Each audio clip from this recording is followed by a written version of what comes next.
Let's go now to some new numbers on the Capitol insurrection. Prosecutors are calling it one of the largest investigations in American history. So take a look at these figures.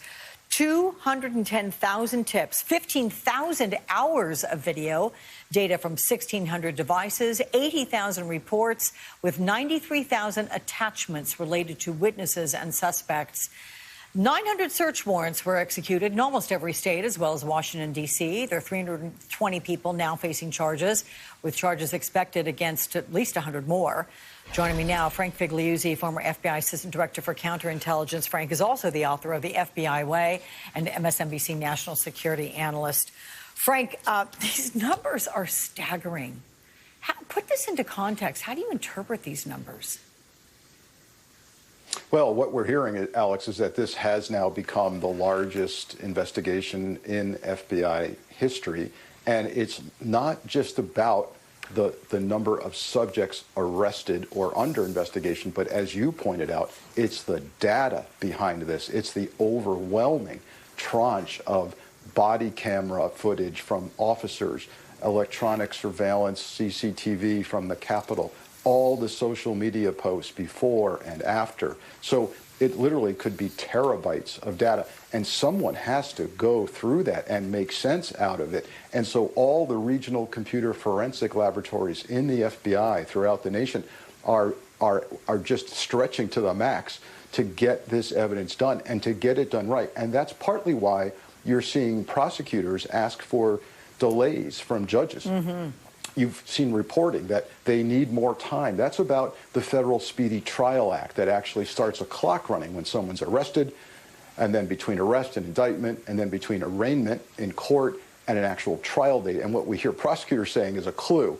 Hey, this is going to take longer. A lot of that has to do with data. The other component of that, Alex, has to do with perhaps building strong conspiracy cases and connecting dots between subjects. Yeah, and I'll tell you, Frank, you told me weeks ago that the FBI was going to be relentless in their pursuit of justice and getting those that are responsible for this brought to justice. So actually all of this data, everything you're saying, 100% backs up what you said there.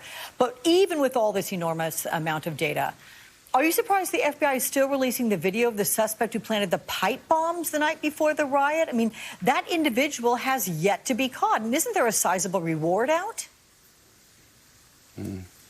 There's a very sizable reward out, but this kind of crowdsourcing is going on throughout the investigation. It's probably the largest use of crowdsourcing, public requests for help in the history of the FBI. And what we know specifically about the IEDs planted the night before is that, look, there was a disruption of this device by the Capitol Police using a water cannon. So that's wonderful. Priority is public safety. You have to render that device safe.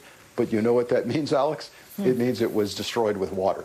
And so there isn't the usual fingerprint, DNA, hair and fiber. Some of the tool marks might not be there. The one thing they are telling us about that device is that it was homemade black powder. So that means that some member of the public out there knows a relative, a friend, a neighbor who's been researching black powder, making black powder, and then paid special attention to the media coverage of the IEDs. They need that member of the public to call in and give us the name of that person that may have been involved. Interesting there. Something else interesting, prosecutors are reportedly focused on a conspiracy case that involves members of the Oath Keepers militia.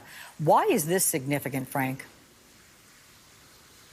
Well, we've been hearing a lot about the Proud Boys and you know, now in the double digits number of Proud Boys, but now the focus seems to be turning toward the Oath Keepers. And that's significant also because the Oath Keepers, at least some of them, seem to have a relationship or affiliation with some people in the Trump circle, even Roger Stone. The neat thing about Proud Boys and Oath Keepers being looked at investigatively is we may see application of the RICO statute. That's a racketeering statute that's been used against groups like the Hells Angels and the Mafia. So prosecutors may be saying, you know, there's enough here that this group stands for enough violence that we're going to use a racketeering statute, take their assets, take down the group. That's a real opportunity.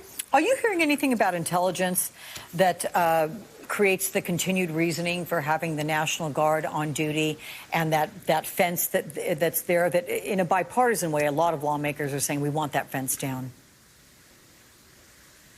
Well, we have heard reporting. It seems that the GOP has deaf ears with regard to the reporting, but we continue to hear reports that, for example, the thing that really got my attention, Alex, was the findings in General Honore's security review. What did he find? There's over 200 existing vacancies for the Capitol Police Department right now, and, up to 800 more bodies are needed for a quick reaction force. So that means until we get those folks in place and figure that out, we can't protect our Capitol. So I expect the National Guard to be there, expect the fence to be there until the findings in General Honore's report are addressed. Okay, Frank Figliuzzi, come see me again soon, my friend. Thank you so much. In a moment, I will speak with George Floyd's cousin, who was in the courtroom and saw the officer accused of killing him. She's going to share her thoughts.